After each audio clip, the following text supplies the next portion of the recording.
everyone, it's Vicky here from Crafty Heaven. Thank you very much for joining me today. And today I'm going to be showing you how I made this cute Halloween treat box. Now this is called the two-part pivot box. This wasn't my idea. I actually was inspired by DDPapercrafts, and I'll leave the link for her tutorial on how to make this down below. I believe hers was slightly smaller, but I altered my measurements so then I could add this bigger aperture in the center and to decorate it with the Made to Surprise Halloween collections. So the reason it's called a pivot box is because the tray actually pulls out like that. So this just swings about. As you can see, we've got loads of treats inside there. So if you want to know the measurement for the tray, it is 6 inches by 3. And I just love how it turns, and you can fold it in whichever way you want, and I absolutely love it. And then obviously we've got the decoration on the top there as well, and then that's the sides of the tray. So if you want to know how to make this, really easy, no dies needed to actually make the box itself. Yeah, let's get started. So we're going to start off with making the base. So you're going to need a piece of cardstock. So I'm using this lilac card. This measures 8 inches by 5 inches, and along the 8-inch side we will score at 1 and 7, and then on the 5-inch side you will score at 1 and 4. Then for the cover you will need 2 pieces of card. So I'm using this purple mirror card, and you will need 2 that measure 9 inches by 3 1/4. I'm going to score both pieces the same. So along the 9-inch side you will score at 1 1/8 and 7 7/8. And because I'm using mirror card, I've scored on this side and then rotated it and done it on the other side, so then that stops that from cracking. Again, repeat that to this one. So along the 9-inch side, 1 1/8 and 7 7/8. And then for one of these I've cut out this aperture. So for that I have used the Creative Craft products, and I'm in the process of reorganizing all my dies and stamps, so hence why it's looking like this. So these are the Suprise nestables, and it's the DL Rick Rack die set. And the one I have used, I'm going to measure it for you. You don't have to use these dies, you could use any rectangle dies that you want. So this measures just over 5 1/4 by 2 1/4. Okay, so I placed that in the center and ran that through my die cutting machine. And then I've got a piece of acetate that measures 6 1/2 by 3. And people have been asking what acetate I have been using, and it is the Art Studio from the range. I'm not entirely sure what weight this is, but this is the one that I use. So this is going to get attached behind that aperture. Okay, so then you can see all the treats inside. So we're going to now start trimming our base.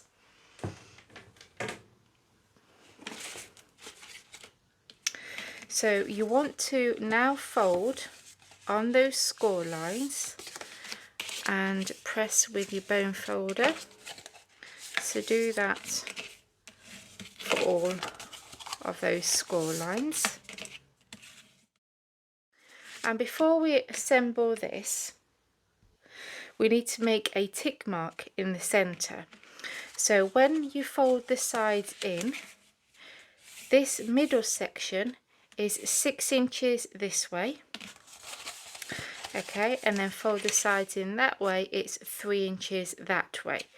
So what we need to do is just concentrate on this center piece here, and I'm going to line up my ruler on those score lines here and then tick mark at 3 inches. Then on this side again, line up your ruler on those score lines and tick mark at 1.5. so then you've got your center mark here. So can you see I've just tick marked that with a pen. Then I'm going to get a pokey tool, or you can use a hole punch, and just poke a hole where you added that mark. Okay, so now we have done that, we can do the trimming. So you have these 4 squares in each corner, and you're going to get your scissors and just cut up this score line here. So you've got this flap, and then just take a wedge out on both sides, okay, to form this tab. Then I'm going to rotate it and do the same on this one, and then rotate again,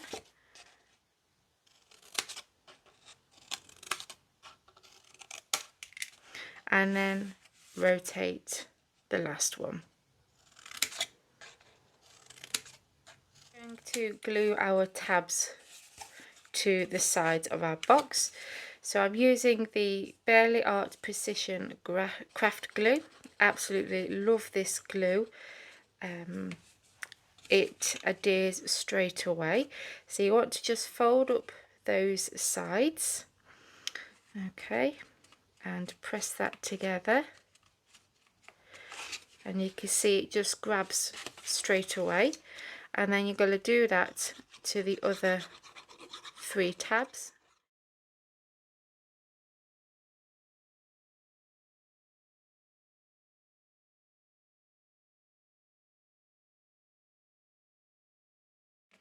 Okay, so that's that done, and now we're going to do the cover.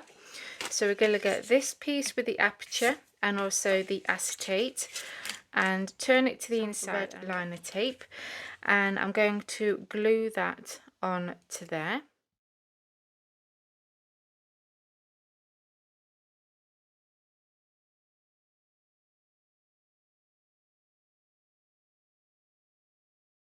Okay, so that's now added, and we're going to attach these together to make one long strip. So what you might find, you might have to trim just these tabs on the end here, just take a slither off the end so then it doesn't catch on the so when we attach it here, you don't want it catching on that fold there. Okay, so again, just take a slither off this one here. So this tab is going to get glued underneath that one. So I'm thinking to add red liner tape as well as liquid glue because it's quite a shiny surface. So I'm going to go ahead and do that. So I'm going to line up this edge just next to that score line. Okay. So I'm going to line that up.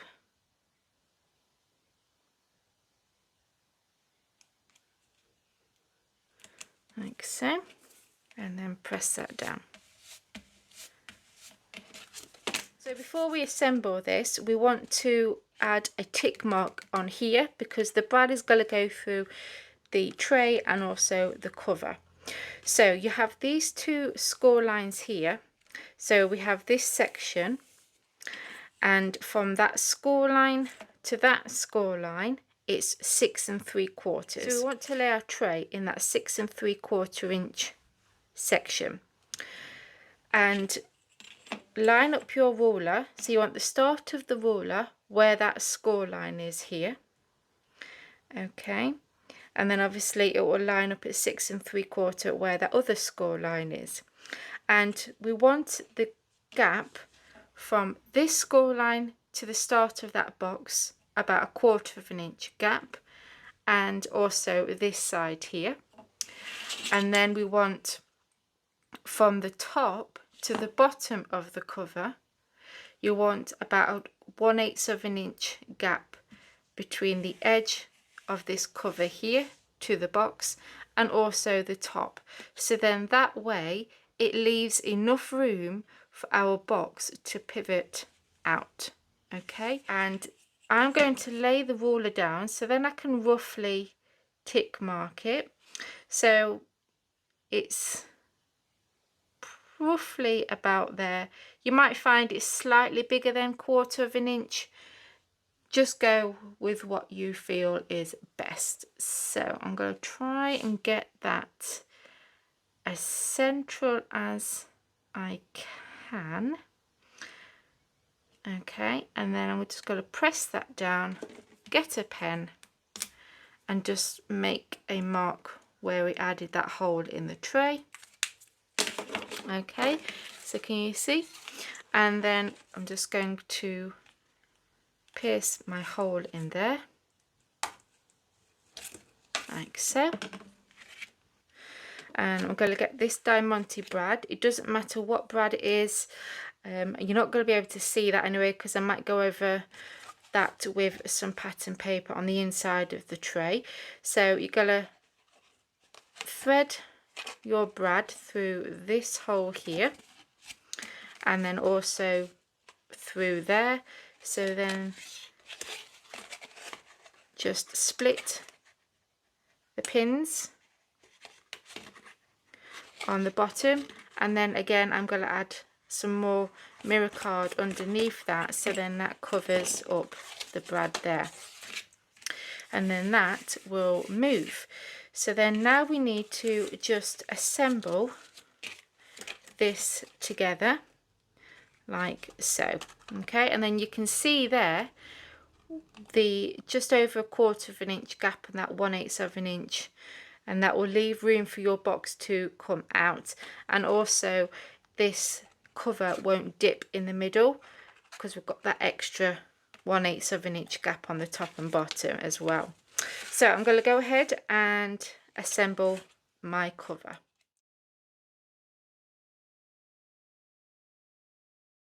So I've just gone ahead and decorated it. So I've added my paper. I also forgot to mention, if you want to add paper to the to the bottom of the inside cover, can you see? Then add that before you add your brad. So I've added that, and then I've added some paper to the sides of the box and also on the inside of the tray, and then this is what it looks like on the top, and I think it's turned out really cute. So to decorate it, I used Made to Surprise products. So I've used some of her old Halloween collections as well. So we have the Spooktacular ephemera, the coordinating paper that went with this one. We have the newest collection, so this is the Spooky Season foiled paper pack, and I used the border paper to decorate the sides of the tray, and then I also used the Easy Edges die set with the trees on there, and I think it's turned out really cute and I absolutely love it. So then you just pull the tray out and it twists round like this, and you can see it fits a lot of treats inside. So I hope that you enjoyed this tutorial and give it a go, and if you did, then please give it a big thumbs up. Please continue to support my channel by hitting that subscribe button. Until next time guys, take care, bye.